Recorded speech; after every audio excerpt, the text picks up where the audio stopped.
Olá pessoal, tudo bem? Estamos juntos mais uma vez.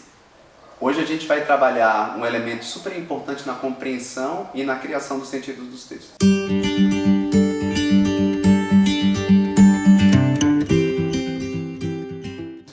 Você já se deparou, às vezes, numa conversa que você lembra de uma outra conversa, de um outro dia que você ouviu aquele assunto? Mais ou menos é sobre isso que nós vamos falar hoje, sobre intertextualidades. O diálogo que um texto faz com outros textos fora de si mesmo, para a gente poder buscar elementos externos na criação do sentido daquele material que você está lendo. Olá, galerinha. Então vamos lá.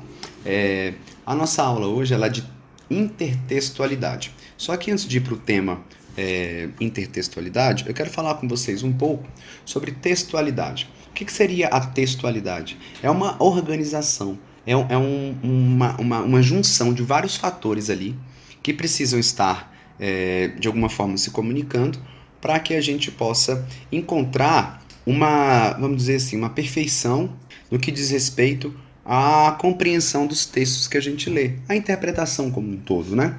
Então, a textualidade é a organização de todos esses fatores que precisam estar organizado aí dentro do processo de comunicação para que a gente possa compreender o texto, tá?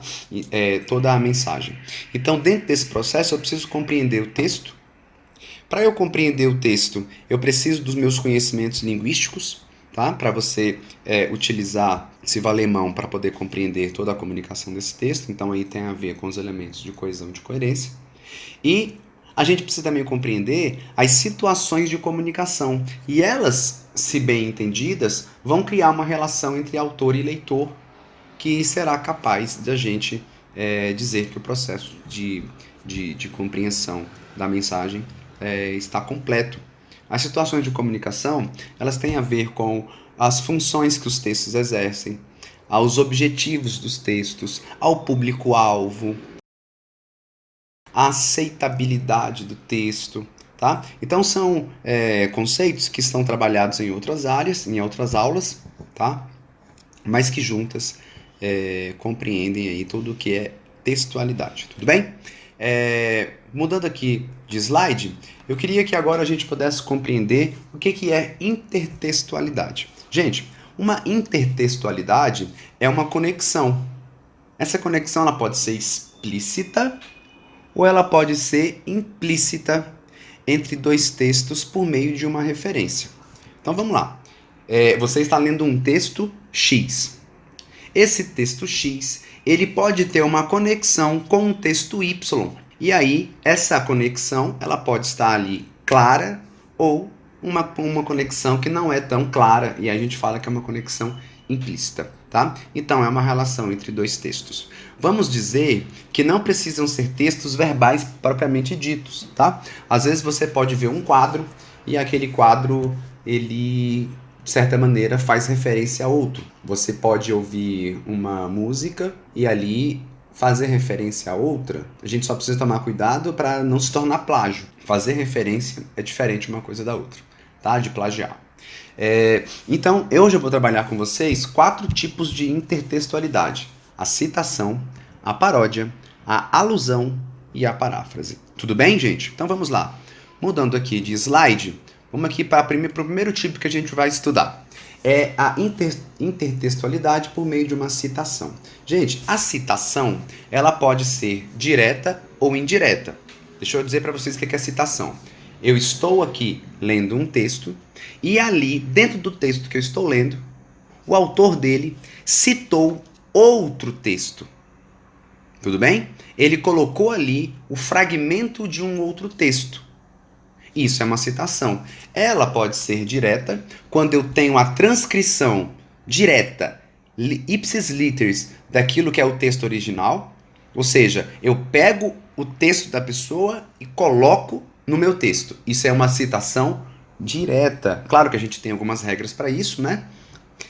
Quando a gente estuda, por exemplo, as normas da ABNT, você vai ver as regras para fazer esse tipo de citação, tá bom? Mas ela acontece e é a citação direta. Então eu pego o texto original, transcrevo e coloco lá para poder elucidar, explicar, reforçar algo que eu estou dizendo ali naquele texto. tá? Ou a citação ela pode ser indireta. Como é que ocorre a citação indireta? Eu faço a citação a outro autor utilizando palavras diferentes das palavras utilizadas no texto original. Precisa ficar claro que é daquele outro autor. Eu faço a citação a ele, tá bom?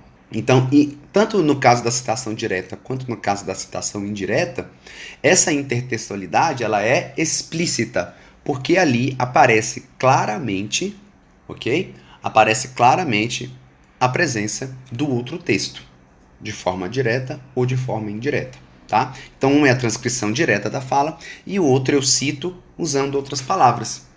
Vamos ver como é que isso funciona na prática? Que vai ficar mais fácil de vocês entenderem. Não é difícil, tá, gente? Não é difícil mesmo de compreender isso aqui. Vamos mudar aqui de slide para vocês perceberem. Olha só. Na citação direta, eu vou dar um exemplo. Essa primeira parte do texto é o texto normal, né? É o texto que eu estou fazendo, por exemplo. O texto que eu estou lendo, tá? Adota-se aqui concepção eminentemente marxista de ideologia. Porém, é imperioso destacar que o conceito aqui definido segue o avanço teórico posterior ao trabalho de Karl Marx, que pode ser estabelecido pelas essenciais contribuições de Thompson, em 2002. Então, olha só, eu estou falando aqui do trabalho, né, do texto em si, e aí eu citei Thompson. Agora, eu vou fazer uma citação a um texto dele. Aí eu escrevo assim, ó, para Thompson, : Dessa aspas para frente, gente, o texto não é mais meu. O texto não é mais o texto original. Agora já começa a citação. Então, quem disse isso? Estudar ideologia é estudar as maneiras como o sentido serve para estabelecer e sustentar relações de dominação. Quem disse isso foi o Thompson, num livro que ele escreveu lá em 2002. Para eu mostrar como o meu estudo foi basilado, por meio da leitura do livro dele, eu vou fazer a citação direta. Então, a citação direta é eu pegar expressamente aquilo que ele escreveu lá e passar para o meu texto. Então, quando eu digo estudar ideologia, essa parte aí que está entre aspas, isso é uma parte do texto dele, do texto original. Então, eu fiz aqui uma citação direta. Tranquilo? Vamos mudar aqui de slide agora para vocês verem a comparação de um para o outro. Ó, em formação da literatura brasileira, 1959, é o nome do livro, Cândido faz um balanço do romantismo como um todo, tendo em vista a formação do sistema literário, destacando sua relação com a sociedade. Tomando por fio o desejo dos brasileiros de dotarem o Brasil de uma literatura equiparada às europeias, procura traçar continuidade e as diferenças entre arcadismo e romantismo, mas também entre universal e particular, observando a poética de cada escritor a partir dos aspectos mais gerais da teoria romântica. Gente, olha só, em Formação da Literatura Brasileira, esse Formação da Literatura Brasileira é o nome do livro do professor Antônio Cândido, tá? Então, quem escreveu esse textinho aqui começou a citar um livro do Antônio Cândido. Aí ele coloca assim, ó, Antônio Cândido faz balanço do romantismo como um todo.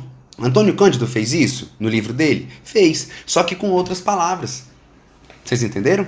Então essa citação é indireta porque eu não trago o próprio livro do Antônio Cândido para esse texto. Eu não pego o fragmento do texto dele e coloco aqui. Eu tento falar com outras palavras o que o Antônio Cândido falou naquele livro. O professor Antônio Cândido falou naquele livro. Tá? Então isso é uma citação direta. Repito, eu não trago o fragmento do texto dele. Eu, a partir de uma interpretação, utilizo outras palavras para poder fazer a citação ao livro do professor Antônio Cândido. Tudo bem? Podemos seguir? Qualquer coisa, se tiver dúvida, coloque aí nos comentários. Vamos lá? Mudando aqui de slide, gente, vou falar para vocês sobre a paródia. Paródia é um tipo de intertextualidade. O que é a paródia, então? É uma releitura, uma reescrita, né? Uma releitura a outro texto, geralmente semelhante à obra original. Ou seja, a paródia, ela guarda as semelhanças com o texto original, tá? Conferindo-lhe outras interpretações a depender do novo sentido que se busca. Tipo assim, eu tenho ali um texto original. Isso acontece muito com música, com poema, né? Eu tenho ali o texto original de uma música. Aí eu vou fazer uma paródia em cima dela. Eu vou manter algumas semelhanças sobre esse texto original, sobre essa música, só que aí eu vou fazer com que esse meu texto, essa paródia, ela tenha outras interpretações, a depender do sentido que eu quero buscar. Que sentido é esse? A minha paródia, ela pode ter um sentido de ser engraçada, ela pode ter essa finalidade, então pode ser uma paródia cômica. Então eu vou buscar ali, a partir dessa paródia, humor. Eu posso querer fazer uma crítica, então a minha paródia ela vai conferir um sentido de postura crítica, tá? E aí, dentro dessa linguagem cômica, crítica, eu posso procurar, por exemplo, utilizar o deboche, a ironia, tudo bem? No nosso imaginário, paródias geralmente existem para quê? Para ser algo engraçado ou para ser algo de fazer crítica. Mas não necessariamente só essas duas finalidades. Tudo bem, gente? As paródias, às vezes, elas podem fazer uma homenagem, tá? Então eu posso, por exemplo, escrever um poema que vai parodiar outro, mas ali eu queria buscar uma homenagem ao poeta primeiro, né? Ao poeta original que fez o texto original. Tudo bem? Então a paródia é isso. É essa busca, né, pela reescrita com um tom cômico, crítico, e nós vamos manter muita coisa do texto original, tá bom? Isso vai ser semelhante. Mudando aqui de slide, eu quero que vocês percebam aqui como é que isso acontece, ó. Eu tenho um poema aqui chamado A Canção do Exílio, do Gonçalves Dias, um poeta do romantismo brasileiro, e ele escreveu assim, ó: Minha terra tem palmeiras onde canta o sabiá. As aves que aqui gorjeiam não gorjeiam como lá. Nosso céu tem mais estrelas, nossas várzeas têm mais flores, nossos bosques têm mais vida, nossa vida mais amores. Tá? Isso no século XIX. Lá no século XX, o Oswald de Andrade, um poeta brasileiro do modernismo, já no início do século XX, ele vai escrever o poema chamado Canto de Regresso à Pátria. E ele começa assim, ó: Minha terra tem palmares, onde gorjeia o mar. Os passarinhos daqui não cantam como os de lá. Minha terra tem mais rosas e quase que mais amores. Minha terra tem mais ouro, minha terra tem mais terra. Então, gente, eu percebo aqui que ele já tem um tom aqui crítico. Um tom crítico ao próprio poema. Isso a gente teria que entrar um pouco mais na teoria literária para poder explicar. Mas ele tem um tom crítico à questão social brasileira. Ele já começa o poema falando assim: minha terra tem palmares, fazendo uma clara relação com os quilombos, com a questão da escravidão no Brasil, tá? Então percebam, ele mantém muita semelhança com o texto original, tá? Mas ele tem as suas diferenças e ele busca aqui um tom crítico. Basicamente, para fazer uma interpretação rasa do poema aqui para vocês agora, só para vocês entenderem a crítica, seria dizer assim, ó: essa terra, ela até tem suas belezas, mas a gente precisa também destacar que ela tem muitas coisas ruins. Uma delas é a diferença social provocada pela escravidão no Brasil, tá bom? E durante o poema, né, que eu não trouxe todo, ele vai também fazer outras críticas e vai trazer propostas de mudanças para o Brasil, enfim. Então, percebam, mantenho muito do texto original, mas eu imponho na paródia uma nova pegada interpretativa, neste caso aqui, da crítica. Beleza? Vamos lá, repito, se tiverem dúvidas, manda lá nos comentários. Vamos mudar aqui agora, galera, mudando de slide, a gente está quase acabando a nossa aula. Eu quero que vocês entendam a intertextualidade por meio de uma paráfrase, tá bom? Gente, a paráfrase, ela é um processo de reescrita de um texto com outras palavras, mantendo, porém, o sentido original. Então, não é mais aquela coisa de eu fazer uma crítica igual a paródia faz. Eu pegar a música original, a paródia pega a música original, faz uma espécie de imitação dela, mas quer mudar ali o sentido para crítica, ou para ironia, ou para ser engraçado. A paráfrase não. A paráfrase, eu reescrevo o texto com outras palavras, né? Eu não preciso mudar 100% as palavras, mas quanto mais eu mudar, mais a paráfrase está interessante, porque é um processo de reescrita mesmo. Só que eu vou manter o sentido original. Eu não posso mudar o sentido. Nenhum. Só posso mudar algumas palavras. Tudo bem? Então isso é a paráfrase.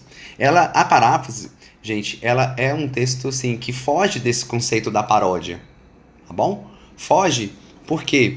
Porque ela não tem essa questão de mudar sentido, ou de ser engraçado, ou de qualquer coisa. Tá bom? Vamos lá ver como é que isso acontece de fato? Olha aqui o que é uma paráfrase, gente. A paráfrase é isso aqui, olha só, o texto original. Quando uma mulher cruzava a rua, foi atropelada por um carro. O motorista fugiu e não prestou socorro. Porém, algumas pessoas conseguiram anotar a placa. A vítima foi levada ao hospital mais próximo e os médicos disseram que sua condição é estável. Agora, como é que ficaria uma paráfrase? Você vai ver que tem algumas mudanças, inclusive sintáticas, inclusive de palavras, tá bom? De ordem sintática, mas o sentido original está mantido. Ao cruzar a rua, um carro atropelou uma mulher. A placa foi anotada por testemunhas no local. O motorista ignorou o acidente que causou e fugiu. Um hospital nas proximidades recebeu a vítima e os médicos falaram que seu quadro é estável. Então, eu mudo algumas ordens sintáticas, informações, né, de local. Eu utilizo outras palavras, mas a essência do texto original se manteve aqui nesse contexto, tudo bem? Então isso aqui é uma paráfrase, a gente faz muito isso quando a gente pede para vocês, por exemplo, os professores utilizam muito a paráfrase quando a gente quer fazer treinamento de texto, né? Quando a gente quer que vocês aprendam a escrever, tá? Aqui para finalizar, gente, nós vamos estudar o que é uma alusão. Gente, a alusão, ela tende a ser uma intertextualidade mais implícita. O que significa isso? É eu fazer uma breve menção a alguém ou a algum texto. Aí eu faço uma menção por meio de insinuações que exigem do leitor um maior conhecimento prévio do assunto referido. Gente, todas as intertextualidades, ela de alguma maneira, ela faz apelo pra gente de um conhecimento prévio. Eu espero que o leitor da minha paródia já conheça o texto original, senão vai perder todo o sentido. Tá? Quando eu faço uma paráfrase, de certa maneira, o conhecimento prévio do assunto me auxilia a compreensão disso. A alusão, ela vai fazer uma exigência maior do conhecimento prévio que você tenha do assunto. Por quê? Porque vai ser uma breve menção. Eu não vou entrar em detalhes do texto original. E aí, então, eu espero que o leitor do meu texto, né, que está lendo o meu texto, conheça o fato a que eu estou fazendo menção, porque senão a intertextualidade ela não vai ter sustentação. Vamos lá mostrar como é que é isso? Muda aqui de slide. Olha só esse exemplo aqui, ó. Este é um presente de grego. Gente, olha só. Se você não conhecer o que é a história desse negócio do presente de grego, você não vai entender. Eu me aprofundei? Eu expliquei o que é o presente de grego? Não. Eu só fiz uma breve menção. Eu fiz uma breve referência. Isso é uma alusão. Então ela é um pouco mais implícita. Mas a expressão presente de grego, ela faz alusão ao cavalo de madeira repleto de soldados escondidos que os gregos enviaram aos troianos como se fosse um presente por ocasião da guerra de Troia. Vocês lembram dessa história? Os soldados estão escondidos dentro do cavalo, né? Os gregos chegam na porta, nos portões de Troia, coloca ali aquele cavalo. E aí os troianos falam, nossa, os gregos estão querendo acabar a guerra. Que massa, vamos aceitar o presente. Quando eles põem o cavalo dentro das suas fronteiras, né, da cidade, os soldados gregos saem de dentro do cavalo e mandam ver e ganham a guerra. Tá? Olha só, o outro exemplo. Meu computador foi invadido por um cavalo de Troia. O cavalo de Troia é o nome do vírus que entra no computador. Beleza. Mas você só vai entender o que é o cavalo de Troia na sua essência do nome se você também souber da história, porque essa expressão também aqui faz referência ao presente que os troianos receberam, tá bom? Então, você tem um vírus que entra no seu computador por meio de um download que você faz, ou seja, você baixa lá um arquivo que você queira, que você deseja, que ele está ali disponível, está de graça para você baixar, aí você fala, nossa, que legal, vou baixar um arquivo grátis. Quando você baixa o arquivo e ele vai para o seu computador, manda executar ali o que você baixou, vem o vírus e causa os problemas que estão causando. Tá? Então isso aqui também é alusão. Tudo bem, gente? Então, essas todas são maneiras de intertextualidade. E o que é a intertextualidade? De novo, é você estar aqui lendo um texto e o texto que você está lendo fazer conexão com um outro texto que você já pode ter conhecido ou que você vai passar a conhecer agora. Tudo bem? Então é isso aí, pessoal. Espero poder ter contribuído na formação da capacidade de leituras de vocês. né? Essa aula de hoje serve basicamente para a construção dos sentidos através de outros materiais. Qualquer dúvida que possa ter ficado, deixa aqui nos comentários que a gente vai dialogando por lá ou nos próximos encontros que nós tivermos. Muito obrigado, um abraço e até a próxima.